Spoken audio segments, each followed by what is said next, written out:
Yo, what's up everyone? It's TestSpectrum, uncovering QA realms with video, and today we're diving deep into the world of software testing.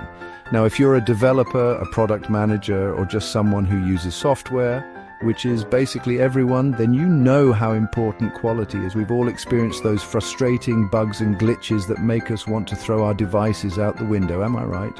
But what if I told you that there are certain principles that, when applied correctly, can drastically improve the quality of software? That's what we're here to talk about today.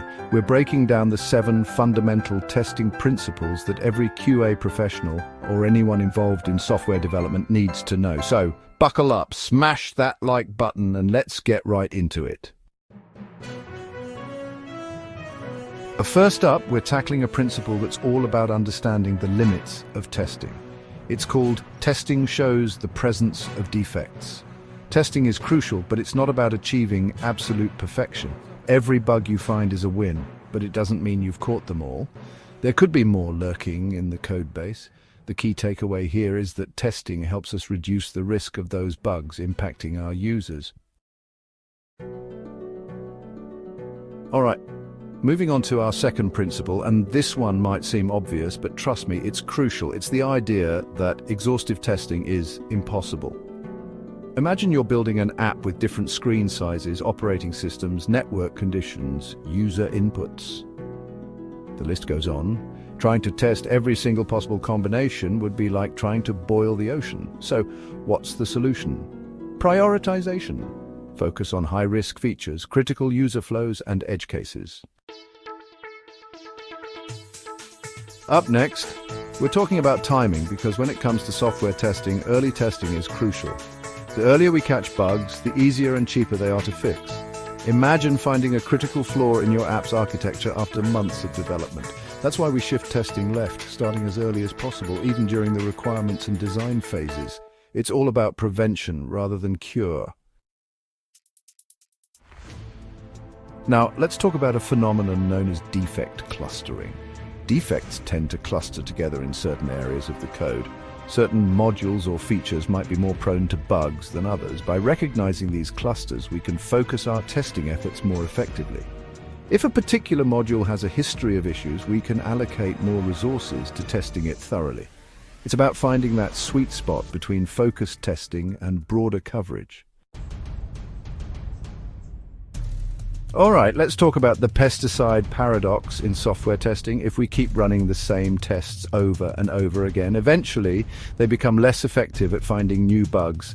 This is where the importance of regularly reviewing and updating our test cases comes in. We need to constantly adapt our testing strategies to keep up with the ever-evolving landscape of our software. Add new tests, modify existing ones, and retire those that are no longer effective. It's like keeping our testing arsenal fresh and potent. Next up, we're talking about context, because in the world of software testing, testing is context dependent. The way we test a banking application is going to be vastly different from how we test a mobile game. The testing techniques, tools, and level of rigor depend on the specific software and context. We need to select the right testing approaches and techniques that align with the specific software and goals. And finally, let's wrap things up with a principle that's all about perspective. It's the idea that absence of errors is a fallacy. Just because a piece of software is error-free doesn't necessarily mean it's successful. Testing isn't just about finding bugs. It's about ensuring that the software we're building delivers value to our users.